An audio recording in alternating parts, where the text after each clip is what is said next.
নমস্কার viewers, finance with Malay চ্যানেলে আপনাদের স্বাগত। আমি যেমনটি আগের ভিডিওতে বলেছিলাম যে কোম্পানিকে কিভাবে দেখবেন যাতে আপনি বিট বাই বিট একটা অনেক বড় টাকা সেখানে ডিপ্লয় করতে পারেন। তো আজকে আমি একটা বিজনেস মডেল বলছি। দেখুন, 20,000 টাকার জামা, 50,000 টাকার শাড়ি, লাখ লাখ টাকার দামের সানগ্লাস বা ঘড়ি, এই রকম ব্যবহার করার সংখ্যা তো খুব কম। কিন্তু দেখুন, 500 টাকা, 1000 টাকা, 1200 টাকার জামা, 2000, 1500, 3000 টাকার প্যান্ট কেনার কিন্তু ক্রেতার সংখ্যা প্রচুর। বিশেষ করে ছোট ছোট শহরগুলিতে, গ্রামগুলিতে আমাদের পার ক্যাপিটা ইনকাম আস্তে আস্তে বাড়ছে। আমাদের এই মধ্যবিত্ত বা নিম্ন মধ্যবিত্তদের আধুনিক ফ্যাশনের চাহিদা বাড়ছে, কিন্তু তাদের ক্রয় ক্ষমতাটা কিন্তু কখনোই 50,000 টাকার জামা বা 1 লাখ টাকার প্যান্ট বা 5 লাখ টাকার ঘড়ি নয়। চিন্তা করুন তো, কোনো একটি দোকান যদি পাওয়া যায় যেখানে আমি আমার পছন্দের পোশাকগুলি আমার মনের মতো পাবো। উদাহরণ দিই, ধরুন মেয়েরা যখন শাড়ি কিনতে যায়, একটি কালারের উপর বিভিন্ন রকম কালার চায়। আঁচলের কালার একরকম হবে, কুচির কালার একরকম হবে, পাড়ে এই ডিজাইন থাকবে। বলুন তো, এতগুলি এতগুলি একটি শাড়ি বা একটি জামা প্যান্টের মধ্যে এতগুলি ডিজাইন দেওয়া সম্ভব? দেখবেন শহরের বিভিন্ন দোকানগুলিতে প্রচুর দোকান থাকে লাইন দিয়ে। ছোট ছোট শহরগুলি, টায়ার 2, টায়ার 3 যে শহরগুলি, প্রচুর দোকান লাইন দিয়ে থাকে। তারা কি করে, তারা ওই বিভিন্ন মহাজনের কাছ থেকে, বিভিন্ন হাট থেকে জামা কাপড়গুলো কিনে এনে থার্ড পার্টির কাছ থেকে কিনে এনে তারা বিক্রি করে। কিন্তু যদি ধরুন একটা দোকান করা যায় যে আমি যেখান থেকে হোক একটা ভালো রেপুটেড জায়গা থেকে কাপড় কিনে আনবো, বা আমি নিজেই কাপড় তৈরি করব, বিশেষ কোনো কোনো ক্ষেত্রে যেখানে আমার নিজস্ব ডিজাইন থাকবে। আমি একটা কাপড়েই বিভিন্ন রকম ডিজাইন দেবো, একটা জামাতেই বিভিন্ন রকম ডিজাইন দেবো। আমার কাস্টমার এলে ঘুরে যাবে, সে যেমন চায়। একটি একটি শাড়িতে বিভিন্ন রকম কালার পাবে, আঁচলে একরকম ডিজাইন পাবে, কুচিতে একরকম ডিজাইন পাবে, বিভিন্ন ডিজাইনের পার পাবে। জামা প্যান্ট যে যেরকম চায়, আমাদের মধ্যবিত্ত, নিম্ন মধ্যবিত্ত বা উচ্চবিত্তদের, উচ্চবিত্ত বলবো না, উচ্চ মধ্যবিত্তদের যেমন চাহিদা, সব ডিজাইন যদি একটি ঘরের মধ্যে, একটি ছাদের মধ্যে পাই, কেমন হয়? সম্ভব? সম্ভব। এই কাজটি সম্ভব করে দেখিয়েছে V2 রিটেল। এরা নিজস্ব ইন হাউস প্রোডাকশন, তাদের 80% ডিজাইন তারা নিজে করে এবং কাস্টমারের চাহিদা অনুযায়ী করে। এবং কাস্টমার গিয়ে মানে যা চায় মনের মতো পেয়ে যায়। শুধু জামা কাপড়ই নয়, তার সাধ্যের মধ্যে দামি জামা কাপড়ের বাইরে বাইরেও কোনো মেয়ে যদি বলে আমি একটা পাশে একটা ভ্যানিটি ব্যাগ কিনবো, তাও সে পাবে। কোনো ছেলে যদি চায় আমি একটা গগলস কিনবো, একটা সানগ্লাস কিনবো, সেটাও পাবে।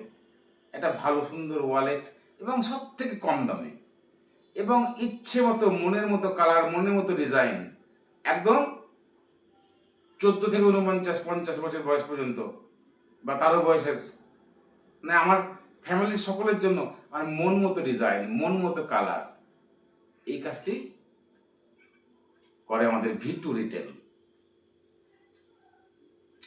এই V2 রিটেলের জন্ম হয়েছিল আমাদের রামচন্দ্র আগরওয়ালের হাত ধরে, যাকে আপনারা বিশাল মেগামার্ট বলেন। এখন বিশাল মেগামার্ট, বিশালে তাই কোম্পানি ছিল, কিন্তু ওই লস খাওয়ার দরুন তিনি ওই বিশাল কোম্পানিটিকে বিক্রি করে দেন।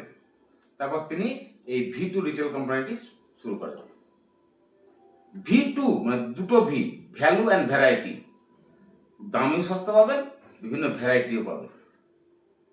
এবং যত মানে ছোট মাঝারি শহরগুলো আছে, টায়ার 2, টায়ার 3 সিটিগুলো, সেখানে প্রায় প্রায় আপনার 190টা শহরে, ভারতবর্ষের 190টা শহরে 245 প্লাসের উপরে তার স্টোর, চিন্তা করতে পারেন। আর হেডকোয়ার্টার্স নয়াদিল্লি, এবং শুধু তাই নয়, এবং তার টোটাল আপনার এর এরিয়া হচ্ছে মোটামুটি আপনার 27 লাখ স্কোয়ার ফুট। সব থেকে মজার খবর কি জানেন তো, যারা একবার ভিটু ডিটেলে যায়, ওই দোকানে যারা একবার ঢোকে, 70% কাস্টমার আবার আসে। চিন্তা করুন, রেপুটেশন, চিন্তা করুন। এবং আপনি মনের মতো ডিজাইন পাবেন, মনের মতো ড্রেস পাবেন, অ্যাফোর্ডেবল দামে পাবেন, এবং সেগুলিকে ঠিক করে চেক করার জন্য আপনি সুন্দর সুন্দর ট্রায়াল রুম পাবেন, সমস্ত কিছু পাবেন এক ছাদের তলায়। এবং মোটামুটি ভারতবর্ষের ছোট বড় সব শহরে আপনি এগুলো পাবেন, মধ্যবিত্ত, নিম্ন মধ্যবিত্ত এবং উচ্চ মধ্যবিত্তদের জন্য। দারুণ কনসেপ্ট, দারুণ। আর এখন তো রামচন্দ্র আগরওয়ালের পর তার ছেলে আকাশ আগরওয়াল ব্যবসাটিকে ধরেছেন। ইয়ং ছেলে, এনথুজিয়াস্টিক, সবসময় টকবক করছে। বলছি কি হয়েছে, আমাদের ব্যবসা এখন কিছুই হয়নি, এখন আমাদের ব্যবসা 1000 গুণ বাড়বে। কনফিডেন্স থেকে তার্জে হয়ে যাবে। আর রেজাল্ট, রেজাল্ট আমি লিখে রেখেছি। রেজাল্ট যদি দেখেন, কোয়ার্টার টু কোয়ার্টার আপনার গ্রোথ প্রায় 26% প্লাস, মানে 499 কোটি ছিল আগের বার, এবার 632 কোটি, মানে প্রায় 26% প্লাস।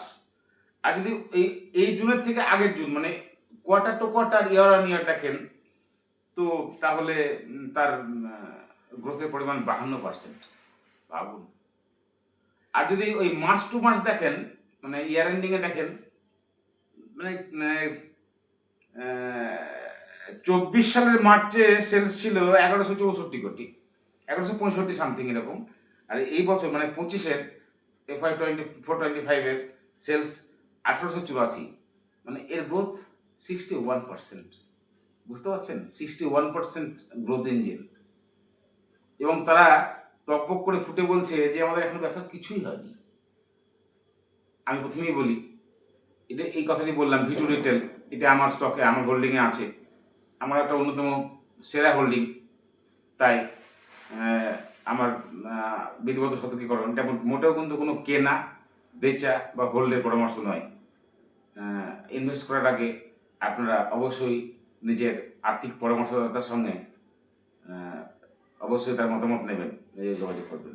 তবে এই যে ধরুন এই কোম্পানিটিতে যতদিন পর্যন্ত কোনো খারাপ আমি কিছু না পাবো, আমি কিন্তু বিট বাই বিট একে কিন্তু ইনভেস্ট করেই যাব। আপনারা কি ভাবেন? আপনাদের কি মনে হয়? ভিডিওটি কেমন লাগলো? ভিটু রিটেল নিয়ে আপনারা কি ভাবছেন? একটা জিনিস জানুন যে কোন কলে আসলে কি হয়, যখন কোনো ব্যবসার মন্দা যায় বা খারাপ হয় বা লোনের প্রয়োজন হয়, তখন কোম্পানি কিউআইপি করে। হ্যাঁ, একটা কোনো ইনভেস্টরকে তাদের স্টক দেয়, ইনভেস্টিংয়ের মাধ্যমে টাকা সংগ্রহ করতে চায়। এদের তো এত, বুঝতে পারছেন, কি সেলস গ্রোথ কি প্যাড গ্রোথ, তবুও এরা কিউআইপি করছে। তো ইনভেস্টর প্রেজেন্টেশনে জিজ্ঞাসা করা হলে